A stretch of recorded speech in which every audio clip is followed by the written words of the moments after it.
Hello everyone and welcome to the second part of the video for the story The Black Aeroplane, written by Frederick Forsyth. Now in the first part of the video we had read about how a pilot decides to fly his old Dakota aeroplane, and initially the journey is quite comfortable and pleasing, and suddenly he realizes that he was caught in a storm. Now, at that point of time, he could make a decision of either returning back to Paris or continue with the journey. And that time, the pilot decides to risk everything and decides to continue with his journey.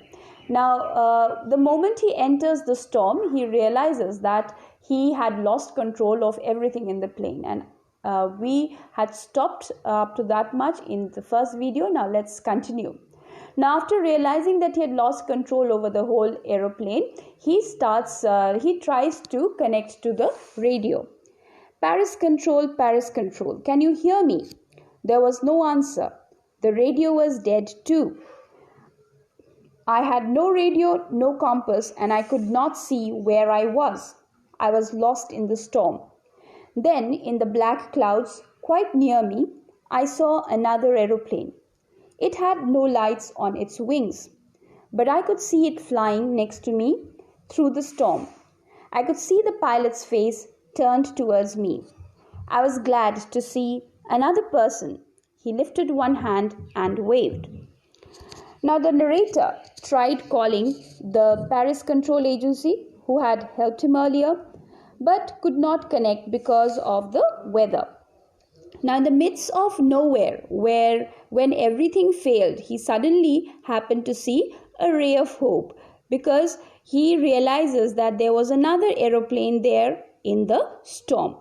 Now, he felt relief on seeing another pilot's face and how this other pilot was willing to help him escape from the storm, because he had lifted one hand and was waving. So it indicated that the other pilot was also very, very helpful. Follow me, he was saying. Follow me. He knows that I am lost, I thought. He's trying to help me. He turned his aeroplane slowly to the north in front of my Dakota so that it would be easier for me to follow him. I was happy to go behind the strange aeroplane like an obedient child. Now the narrator is told to follow the other aeroplane. So he thought to himself that the other pilot was very kind, as he knew that he was lost and was just trying to help him.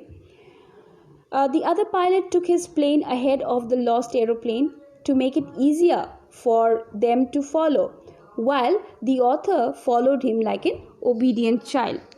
Obedient is somebody who obeys, does not argue. Okay. So after an hour, the strange black aeroplane was still there in front of me in the clouds. Now there was only enough fuel in the old Dakota's last tank to fly for 5 or 10 more minutes. I was starting to feel frightened again, but then he started to go down and I followed through the storm. Now he was also panicking because there was very less amount of fuel left. It was only then that he started realizing that the tank had enough fuel only for the next 5 or 10 minutes, and he was actually feeling very frightened. But then he started to go down, but then he realized that the other pilot started to go down, and as indicated before, like an obedient child, he followed him down. Suddenly I came out of the clouds and saw 2 long straight lines of light in front of me. It was a runway. Now suddenly, as he, like an obedient child, followed the other pilot, he realized that he had come out of the clouds. The author did not know where he had landed, where he was and how he came up, but he was actually feeling relieved that he had actually come out of the cloud. Now what he could see in front of him was 2 straight lines, and there were lights. It was a runway. Now what is a runway? A runway is a strip of hard ground along which aircrafts usually take off and land. Especially during the nights, there are lights in the runway so that the plane can actually specifically locate the place where it is supposed to land. An airport. I was safe. I turned to look for my friend in the black aeroplane. The sky was empty. There was nothing there. The black aeroplane was gone.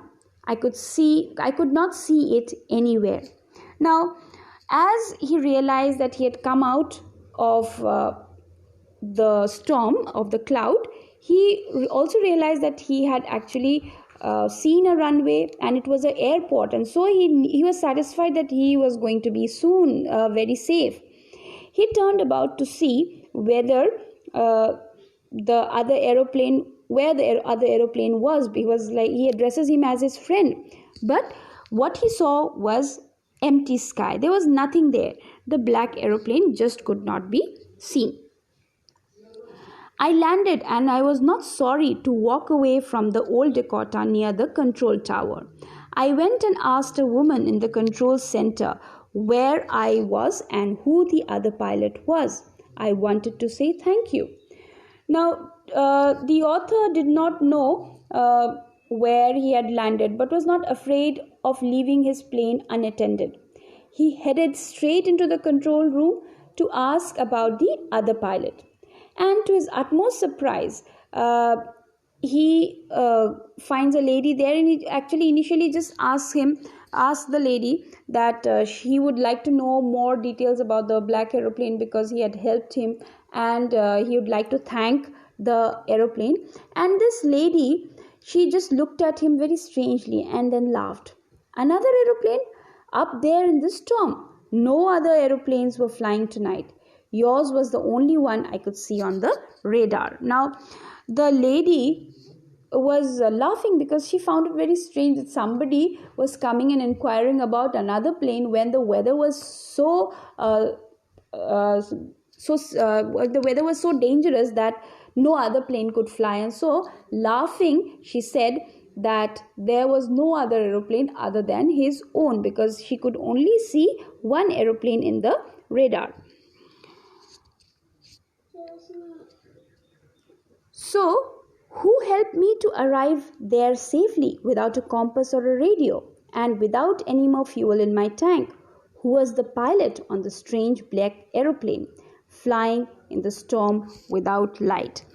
He was actually left astonished and with a lot of question unanswered in his mind, because here he did not know who this other pilot was, and this lady was telling him that there was no other aeroplane on the sky, whereas he himself had seen the aeroplane and had seen the pilot who had helped him reach to the aeroplane in spite of so many difficulties. Now he was actually full of questions and he did not know the answers to many. He did not know who that pilot was. Was it actually a person? Was it his imagination? Was it actually some ghost? There is no indication. So the story abruptly ends without us knowing who the other pilot was. Hoping this much is clear.